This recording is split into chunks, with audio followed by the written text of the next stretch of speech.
William Shakespeare, 1564 AD to whenever he died, was well known for borrowing from existing literature when writing his plays. Romeo and Juliet is pretty much lifted entirely from Arthur Brooks' poem The Tragical History of Romeus and Juliet. Dude didn't even change the names.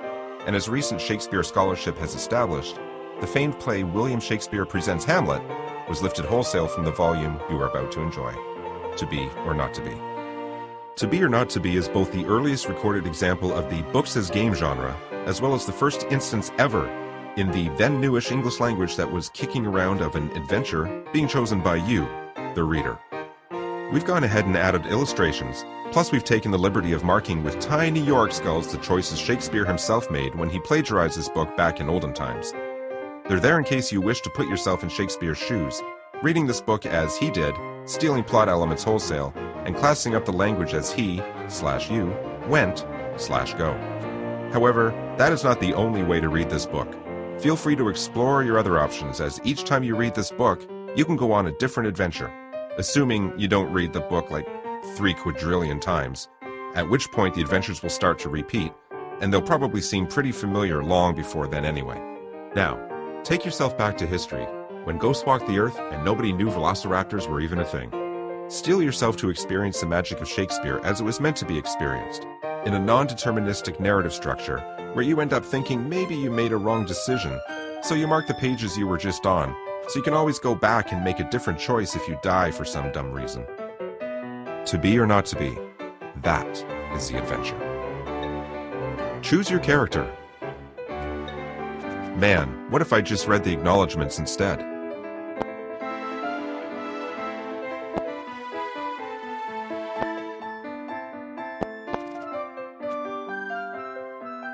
No book comes together without an author feeling like Thon's in debt to someone.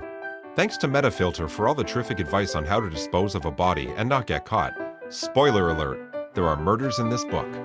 They have a page just about this, did you know that?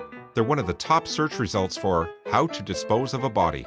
And I guess also thanks to the Canadian Security Intelligence Service for not getting me in trouble, yet, after I ran all those searches for how to dispose of a body. And I want to know how to get rid of a dead human body. And gross dead body, plus how to hide it. And what if I committed the murder act? How do I ditch the body and not go to jail? It's an emergency. Thanks also to Chef Michael Smith, Emily Horn, and William Shakespeare for the stew recipe. Spoiler alert, you can learn to make stew in this book too. It's not murders all the time. For the expansive knowledge of boats and the seas in which they sail. Spoiler alert, play your cards right in this book, and you just might gain command of a pirate ship. Just be cool. And for ripping me off and making this book so famous. But which thank you applies to which person? That is for you to decide. Yes, even here in this acknowledgement parenthetical, it's up to you to choose your own adventure. But I mean, come on, it's pretty obvious. Thanks to all my artist friends who drew all these pretty pictures in the book. You've made death into a visually stunning treat, and thanks to Chrissy Calhoun for copy editing this book and fixing all my dumb mistakes. Any that remain, I added in afterwards because of brain problems. Finally, thanks to Joey Comeau for his skills at chess, Ray Fox for his skills at Mad Libs, my extremely awesome wife Jen for being extremely awesome, and to my brother, Victor, who confirmed over walkie-talkie that the idea for this book was rad. And thanks to you for buying this book, or at least picking it up and flipping to this page. That took initiative. As a reward, you get to continue enjoying reading this book. Okay, I'm ready now. I will choose my character. No. I'd rather read more acknowledgements. You know what? I want to know more about the author before I commit to anything. You know what? I want to be the author before I commit to anything.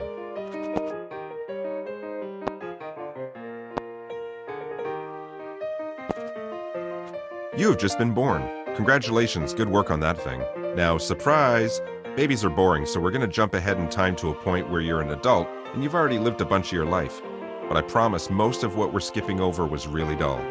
You ate a lot and slept a lot and made some friends, tears were shed, makeouts were totally had, etc. It was a bunch of high school stuff.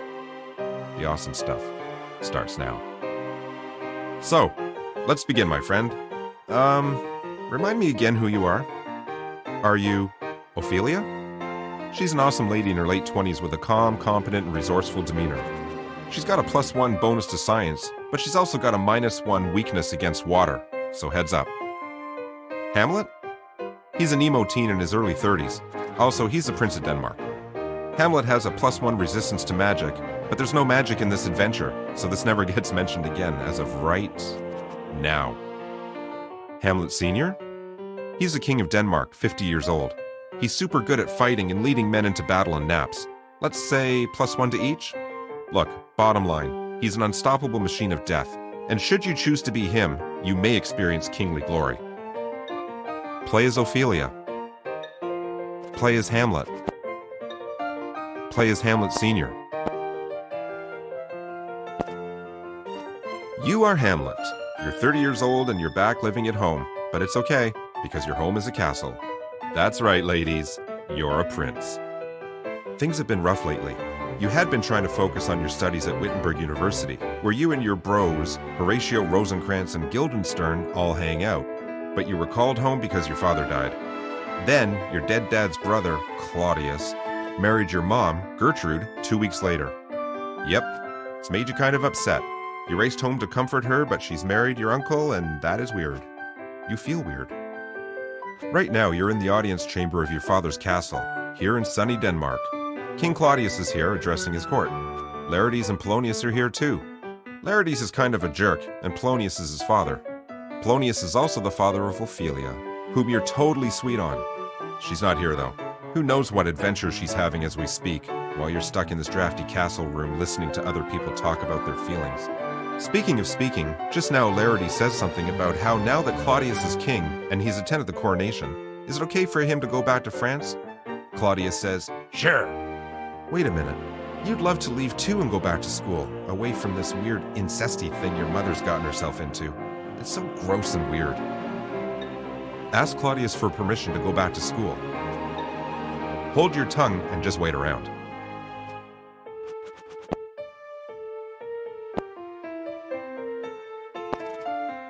You stay silent, but King Claudius addresses you anyway. He says he's king now and it's time for you to stop mourning, as your father is dead and everyone has to die sometime, right? Man up, he says. Walk it off, he says. Drop me a letter about it at Not My Problem, number 1 Cheer Up Already Lane, Dopesville, Denmark, he says. Your mom agrees with him, and then when they're done insulting you, they leave. You kinda wish you'd insulted him when you had the chance. In the meantime, you're alone in an empty council room and feeling pretty sad. An empty room offers a ton of possibilities, which include things you can do inside this empty room, such as talk to yourself about how your life is in ruins and how everything just sucks. Leave the room. You're finally home and it's been weeks since you embarked. Sit on the throne as the Prince of Denmark.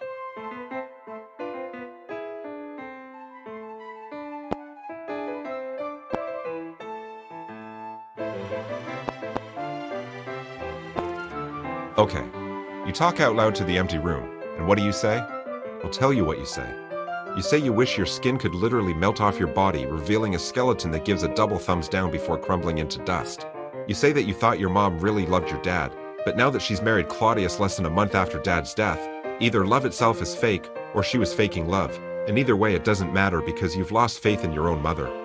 You say to the empty room, in all seriousness, that you want to kill yourself. Whoa, bro. This book just got real. Kill yourself. Don't kill yourself.